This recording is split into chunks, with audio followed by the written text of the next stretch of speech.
idete si zobrať hypotéku a neviete, že či je lepšie mať alebo nemať nejaké skúsenosti, či už s hypotékou predtým, alebo so spotrebným úverom, alebo s povoleným prečerpaním, alebo s kreditnou kartou. Mať tieto produkty ešte predtým, než si zoberiete hypotéku, čo je lepšie, ako to banka posudzuje, alebo prečo to môže byť problém, alebo to nemusí byť problém a môže to byť určitá výhoda. Ja som Lucia Jandačka, hypotekárna špecialistka. Ako viete, vybavujem vám tie najvýhodnejšie hypotéky a v najkratšom možnom čase.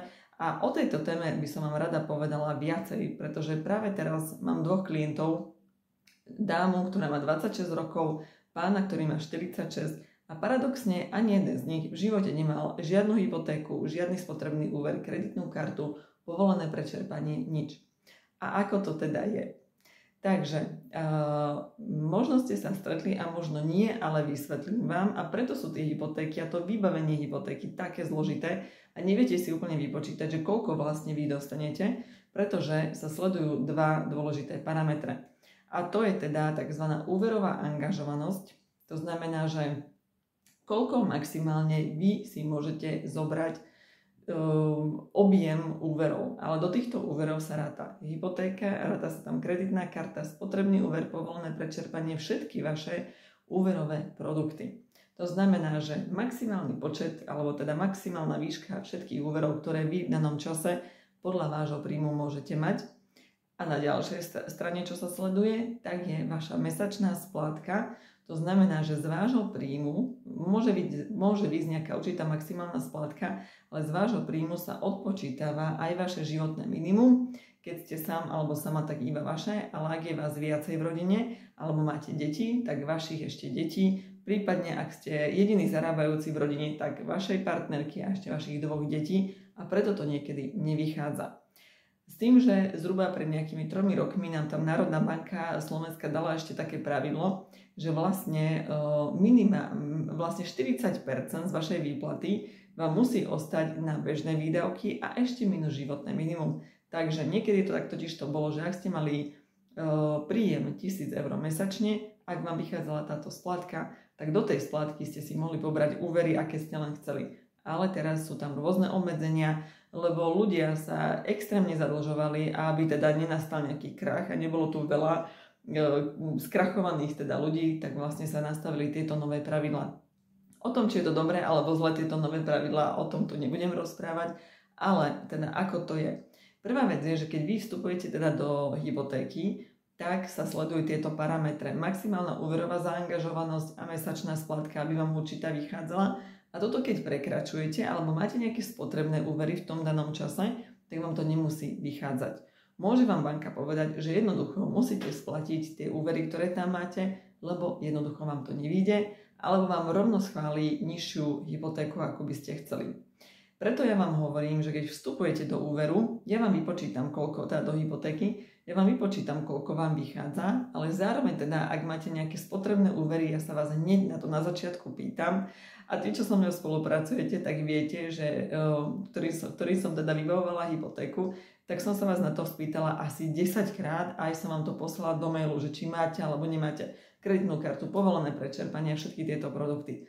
Lebo jednoducho tým pádom ja vám môžem niečo povedať, že vám vyjde a vy mi nepoviete, že máte úver, preto sa vás toľko na to pýtam a nemusí vám výjsť to, čo chcete. Takže ale jedna z tých mojich dôležitých otázok, ktoré ja vám dávam, je práve to, že či tie úvery máte. A preto tie moje prepočty sú presné a preto vám vychádza aj taká hypotéka, ako vám poviem teda na začiatku. Ale teda toto je veľmi dôležité, o ktorom vy, klienti, nemusíte vedieť. Takže banka vám môže povedať, že jednoducho si musíte vyplatiť tieto úvery. Ale teda, ako to urobilo už x klientov, keď sa so mňou stretnete, máte na mňa kontakt, prepočítam vám, koľko teda vám hypotéka vyjde, respektíve vám presne poviem, keď máte nejaké úverové produkty, že to si treba vyplatiť. Častokrát máte napríklad kreditnú kartu, ktorú vôbec nevyužívate, len ju máte schválenú, lenže aj tá kreditka, aj keď ju nevyužívate, sa ráta do tej aj do mesačnej splátky, ale teda aj do úverovej angažovanosti, teda do toho maximálneho objemu, ktorý si môžete zobrať. A vy si poviete, že no veď, ale ja tú kreditku nevyužívam. Viete, možno vy nie, ale teda veľa ľudí povedalo, že veď ja mám predschválenú kreditku a nevyužívam ju. začalo ju využívať a potom nesplácali hypotéky, nesplácali úvery. Takže banky si povedali, OK, milý klient, ak teda nevyužívaš tvoju schválenú kreditnú kartu, tak si ju proste zruš. A k hypotéke doložíte zrušenie kreditnej karty. Ale teda čo s tými klientami, ktorí mali predtým, než si zobrali hypotéky, alebo mali nejaké úvery a už ich splatili? Toto je dokonca také ako keby, že plus kritérium a dobre vás teda banka ohodnotí, pretože tam vidí, že ako ste vy dobrý klient v splácaní úverov. To znamená, že je ideálne, keď vstupujete už do hypotéky s tým, že nemáte žiadne úvery, ale v minulosti ste nejaké úvery mali, najmenej teda, alebo najdlhšie obdobie, ktoré sa sleduje je 5 rokov, a v tých 5 rokoch tam máte v úverovom registri nejaký úver, ktorý ste už splatili a splácali ste ho pravidelne. To znamená, že napríklad ak ste mali nejaký spotrebný úver, mali ste ho na 5 rokov, tak týchto 5 rokov ste ho pravidelne a načas splácali. Paradoxne je, že vám sa to môže zdať zaujímavé, ale banky nemajú radi, keď predčasne splácate úvery. Im sa páči to, keď vy dodržíte splátkový kalendár, tak ako ste sa s nimi proste dohodli.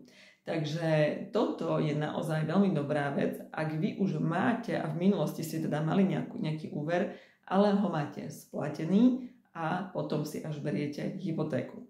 Pretože pre banku, ako hovorím, ste overený klient, že teda ste mali v minulosti dobrú históriu, teraz už ten úver nemáte, máte určitý príjem a idete si zobrať hypotéku, ste takzvaný, to sa volá dokonca teraz, že známy klient, akože na tom finančnom trhu a vo svete splácania hypoték a máte dobrý úverový register. Naopak, ak tam máte negatívne záznamy v tom úverovom registri a že ste mali teda v minulosti úver, tak to sa berie naozaj ako negatívum. A teda tieto negatívne záznamy v úverovom registri ostávajú 5 rokov. Na veľa. Niektoré banky teda vám sú ochotné po 2 rokoch požičať, ale keď tam máte negatívne záznamy, je to iné, že raz keď nezaplatíte, ako sa ukazujú vlastne tie negatívne záznamy. Vy ak teda napríklad splácate nejaký úver a jeden deň sa opozdíte, máte omeškanie, tak už je tam záznam 1. To stačí iba jeden deň. Ak náhodou vám splátka vychádza na 29. mesiaci a vy to zaplatíte, že tam je nejaký prechod a je tam víkend, tak napríklad sa vám splátka zúčtuje 2., tak už tam máte 2. To znamená, že ste to zaplatili už v 2. mesiaci. Takže na takéto veci pozor, lebo áno, stalo sa mi to. Mám klienta, ktorý stále spláca úvery na čas a nebol to problém, ale v úvodzovkách respektíve kvôli tomuto, tým, že tam bol víkend, nemal tam dostatočné množstvo peňazí, banka si strhla poplatok za vedenie účtu a až potom si stiahla teda poplatok za spotrebný úver, tak sa dostal do registra a má tam záznam číslo 1. A tým pádom musí čakať 12 mesiacov, aby teda ten úver refinancoval. Takže pozor na takéto veci. Ale odpoveď, alebo teda odkaz tohto videa je, že keď vstupujete do hypotéky, je ideálne, ak ste už v minulosti mali nejaké úverové produkty, a splatili ste ich a splácali ste ich na čas a splatili ste ich v riadnej tej dobe, nie skôr. A vtedy ste pre banku ideálny klient. Samozrejme, absolútne najdôležitejší parameter na to, aby vám banka hypotéku dala, je spĺňať určitý príjem. Takže nemusíte mať ani našetrené peniaze, ale teda ideálne je, ak teda beriete si 80%, respektíve ak máte dostatočný príjem, viete to dofinancovať zo stavebnej sporiteľne a nemusíte použiť vlastné zdroje, ale ideálne je aspoň, aby ste mali tých 10 až 20% skupnej ceny, aspoň tých 10%, nech je to variabilnejšie a nech to není stres. Samozrejme, ja mám klientov aj väčšinu, že kombinujeme 80 až 90% hypotéka, 20, 10, respektíve 10% stavebná sporiteľňa. Takže väčšinou je to tak. Mám teraz ale teda rozpracovaných aj klientov, ktorí majú vlastné zdroje, sú klienti, ktorí predávajú svoju nehnuteľnosť, aby kúpili druhú, takže opäť majú vlastné zdroje a to financovanie cez hypotéku je menšie. Mám klientku, ktorá má predschválený úver a bude čerpať 100% financovanie, nie 100% hypotéku, pozor na to. Takisto mám teda klientov, čo 80% majú skupnej ceny, zvyšok majú vlastné zdroje, takže väčšinou už sa dostávame do toho, že klienti majú niečo našetrené, ale hovorím, ak chcete aj 100% financovanie, viem vám v tomto pomôcť. Ak sa vám zdajú niektoré veci, o ktorých tu rozprávam, nezrozumiteľné, ale našli ste sa v tom, tak určite potrebujete hypotekárnu špecialistku, ktorá vám vybaví tie najvýhodnejšiu hypotéku v najkratšom možnom čase. No a ak teda to tak aj chcete, tak určite mi tu dole niekde napíšte, nakontaktujte ma a ja budem do budúcna rada, ak sa stanete môjim ďalším spokojným klientom. No a samozrejme, ak vám tieto videá pomáhajú, ak máte lepší, väčší prehľad v tom hypotekárnom svete, ja budem rada za každé odoberanie a za každý like, pretože potom tieto videá môžu byť kvalitnejšie, dostanú sa k viacerým ľuďom a tým pádom je to pre mňa signál, že robím si dobre svoju prácu a teda sú tieto videá pre vás osožné. Takže ja vám prajem ešte krásny večer a ja som Lucia Jandačka, hypotekárna špecialistka.